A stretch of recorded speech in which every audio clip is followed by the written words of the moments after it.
Nos han hecho creer que el poder está en quien más grita, en quien más tiene o en quien nunca baja la guardia.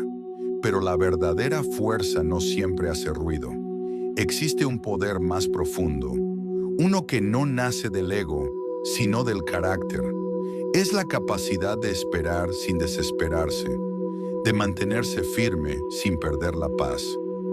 El verdadero poder es ser amable cuando tienes motivos para estallar. Es alegrarse por el otro sin dejar que la envidia te muerda el alma.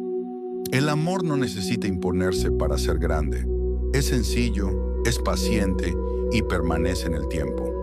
Hoy elige esa fuerza, la que transforma por dentro. Pues dice, el amor es sufrido, es benigno. El amor no tiene envidia. El amor no es jactancioso, no se envanece. Primera de Corintios 13:4.